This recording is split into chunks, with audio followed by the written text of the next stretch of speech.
Tech Cocktail Conversations, candid insights from startup founders, entrepreneurs, and thought leaders from around the globe.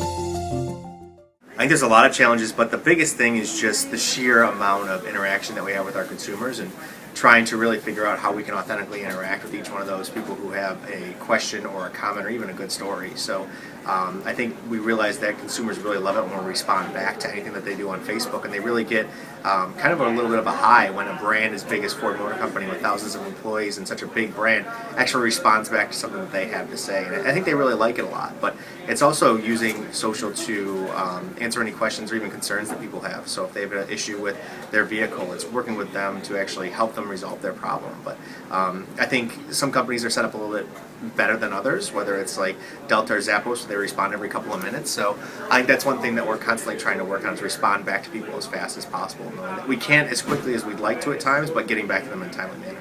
One of the biggest trends is you're seeing social go into everything that's going on with inside of the marketing and communications ecosphere. So whether that's including hashtags in your commercials, whether that's including call-outs to Facebook or Twitter and any communications that you go to. So I think one of the really big opportunities for us is how do we include social into our traditional communication channels. So how can we leverage the power of social in our television ads, our print spots, or even our outdoor buys. That's a really big trend, and I think it's a trend overall in digital. I think you're just going to see social get bigger and bigger.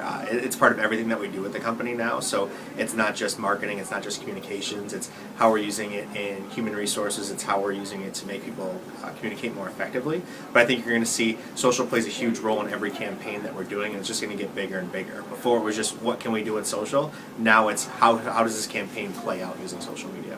At Ford, we don't look at social media as a tool to sell vehicles. We use social media to have a relevant conversation with our consumers and answer their questions. So can I tell you the number of cars that we've sold based on Facebook ads or anything that we've done? I really can't, but that's not the right way to really measure what's going on in social media. So the proper way to measure it is look and see what people are saying about your brand. Look at the way that trends are changing about your brand, how you're really changing people's perceptions about that, and really convert people that might not be the biggest fans of your brand into a fan. So it's a little bit dangerous when you start looking at ROI on social, but you can look at key performance indexes, or indicators, how they really work well.